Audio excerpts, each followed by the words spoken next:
ये जी आपको एक चीज़ दिखानी थी मैंने। आज मैं काफ़ी दिन के बाद अपनी ज़मीनों पे आया हूँ ना। ये अगर आप देख सकें तो ये आलूओं की ना, इधर आलू वगैरह लगवाए हुए थे मैंने।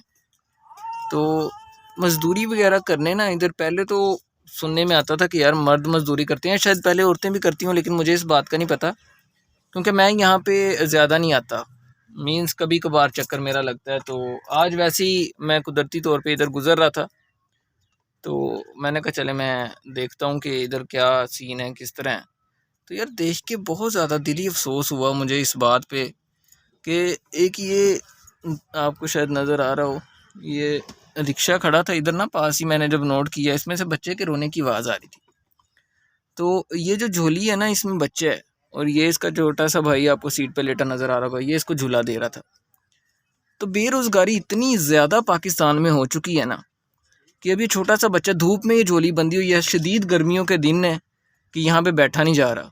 लेकिन ये बच्चा अब जिस माँ का है, जिस बाप का है, पता नहीं उनके दिल पे क्या गुजरी होगी, कितनी गुर्बत होगी कि वो अपने बच्चों को साथ लेके इधर आलू वगैरह इधर तोड़ने आए हुए हैं। ये आप देख सकते हैं, मैं आपको हर चीज़ क्लियरली दिखाता हूँ इसी वजह से कि आपको ना अंदाज़ा हो सके। लोग काफ़ी मज़दूरी वगैरह करने आए हुए हैं। ये सामने अगर मैं दिखाऊँ तो ये देखें।